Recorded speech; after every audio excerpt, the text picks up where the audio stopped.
Salut David, c'est le grand jour aujourd'hui.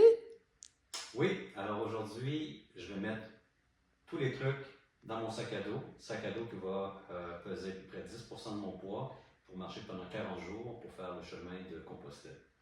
Donc moi, j'ai opté pour un sac Gregory 40 litres, qui n'est pas un sac de marche, qui est plutôt un sac de voyage, qui s'ouvre comme une valise.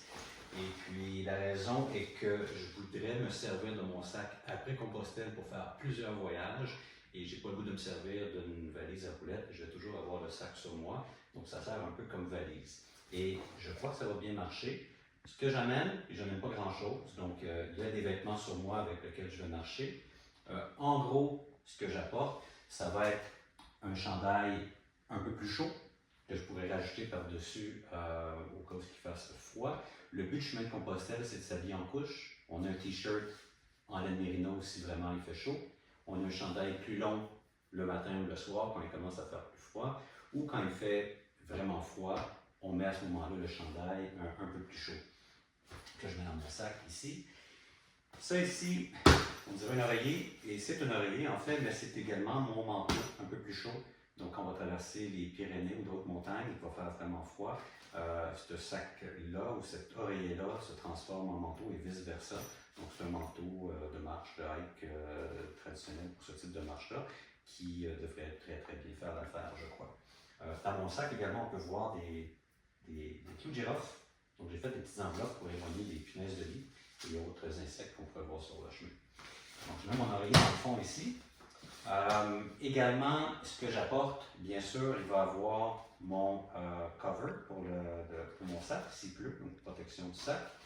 J'ai également ici ma serviette pour prendre ma douche, que je vais mettre à l'intérieur ici comme ça. Et ça, c'est des sandales de gomme en plastique achetées chez Dollarama qui vont faire l'affaire pour prendre la douche le matin ou le soir en arrivant pour sortir un peu des souliers, faire aérer les pieds, donc pour relaxer à l'intérieur des auberges aussi souvent qui n'acceptent pas les chaussures. J'en ai profité dans les chaussures pour mettre dans les sandales, pour mettre également des épingles à neige, des élastiques et peut-être des crochets aussi. Les crochets sont très utiles parfois pour aller prendre la douche, donc on va mettre notre sac à effet personnel qu'on va accrocher avec un petit crochet sur le bord de la douche. Donc je mets les petites sandales de ce côté-ci. J'essaie de mettre le poids plus vers le bas possible de mon sac. Je suppose que je vais les mettre plus tard, mais j'ai également ici mes lunettes de soleil pour la marche que je vais mettre présentement dans le sac comme ça, mais je risque de le mettre dans une poche plus facilement accessible. Toujours dans mon, ce côté-ci, le côté un peu plus lourd, collé sur le dos, va être mon liner en fait. C'est ce qu'on met habituellement à l'intérieur d'un sac de couchage. Mais comme on marche en septembre-octobre, en Espagne, il risque de toujours faire assez chaud. Donc c'est un petit sac de 275 grammes, assez léger, qui va servir de sac de couchage en parenthèse pour dormir dans les auberges. Certaines l'exigent pour pouvoir dormir là.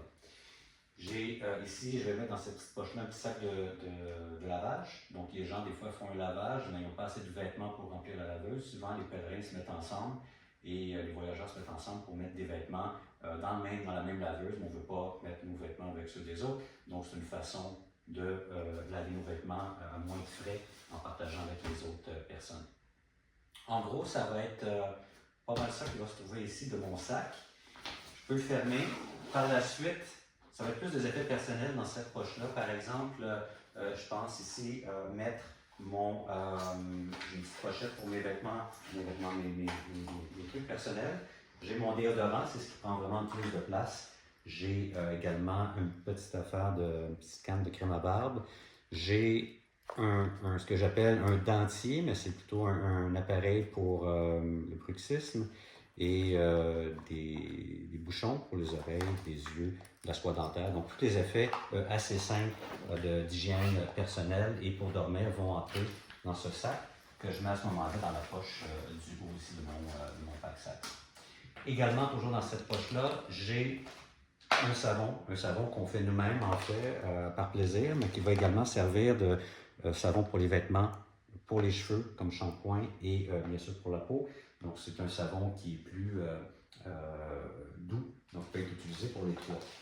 J'ai une petite trousse on ne voit pas l'intérieur, je pourrais la filmer plus tard, c'est une petite trousse de premiers soins. Mais encore là, c'est pas une grosse trousse de premiers soins. Donc, qu'est-ce qu'on a? C'est une pince à cils, un coupe-ongle.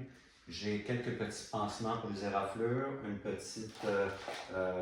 petits linges d'alcool pour désinfecter, parce qu'il y a des pharmacies tout le long sur le chemin. On ne veut pas nécessairement emmener la pharmacie avec soi. Donc, c'est sûr qu'on a toujours l'impression qu'on peut se blesser, on va emmener plus que moins, mais ça rajoute au poids, donc on essaie de garder ça au minimum. Donc, ça, c'est un peu le côté article personnel.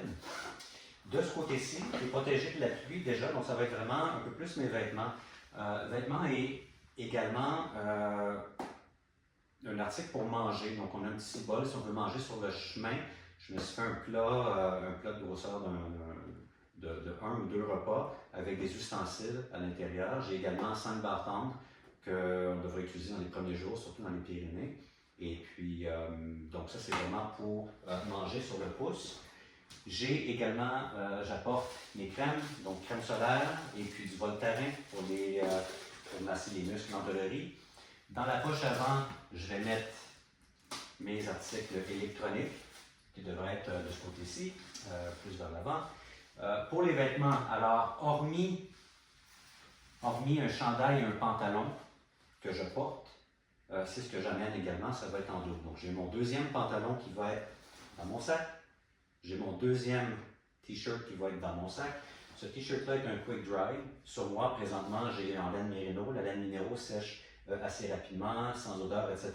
Et j'aimerais comparer avec un t-shirt quick dry pour savoir comment les deux vont se comporter.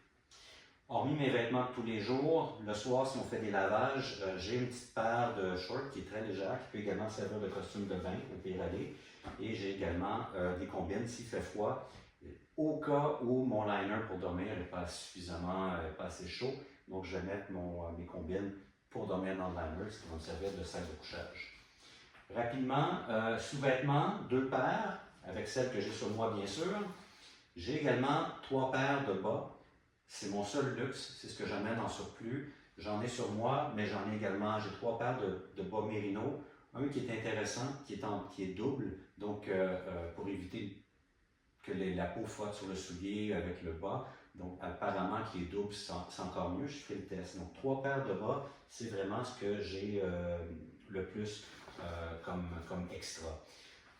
Un petit sac, rapidement, fourre-tout pour aller faire le shopping, qu'on arrive dans les villages à la fin de chaque marche. J'ai, bien sûr, des papiers mouchoirs. J'ai également mon petit guide du Camino pour savoir prendre des notes, pour savoir où on va, combien de kilomètres il nous reste, etc., savoir le chemin. J'ai une petite coquille, donc la coquille, c'est pas vraiment une coquille Saint-Jacques comme tous les pèlerins, moi c'est une coquille que j'ai ramenée de Kamouraska et un coquillage qui va m'accompagner le long du chemin, ça sera mon coquillage à moi. Et j'ai également un poncho qui rentre dans mon sac en fait, je vais vous montrer sur la poche avant, donc encore une fois, un sac qui se ferme comme une valise. Et au lieu de mettre un ordi, tout simplement, le poncho prend la place de l'ordinateur. Et voilà, dans mon sac que j'aime bien parce qu'il n'y a pas trop de poches, le Border 40 a cette particularité-là. Il a une poche à l'avant pour mettre soit les documents ou les trucs électroniques facilement. Et puis il y a la grande poche qu'on ouvre. Et il y a la poche ordi pour mettre le poncho. Et c'est tout ce qu'on a besoin pour aller faire le Camino. Donc un sac d'environ 14 livres qui devrait être 10% de mon poids. Prêt à partir, prêt pour la marche. Un sac carry-on. Donc le gros avantage, même si ça paraît un peu gros, on peut le compresser. Ça va nous empêcher de mettre un sac en soute qui habituellement coûte environ 60$ de chaque côté. Du coup, si on peut l'emmener directement et le mettre à l'intérieur de l'avion avec nous, on l'a toujours sous les yeux. Et par la suite, tout ce qu'il me reste à mettre, c'est mes souliers de marche, parce que le Camino, en fait, c'est un chemin assez plat, beaucoup d'asphalte. Donc les bottines pourraient être un peu trop chaudes pour nous. Et j'ai l'impression que des chaussures seraient probablement idéales. On pourra en discuter après notre chemin.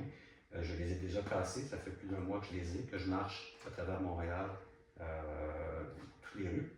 Et puis, j'ai l'impression que ça devrait faire l'affaire pour le chemin.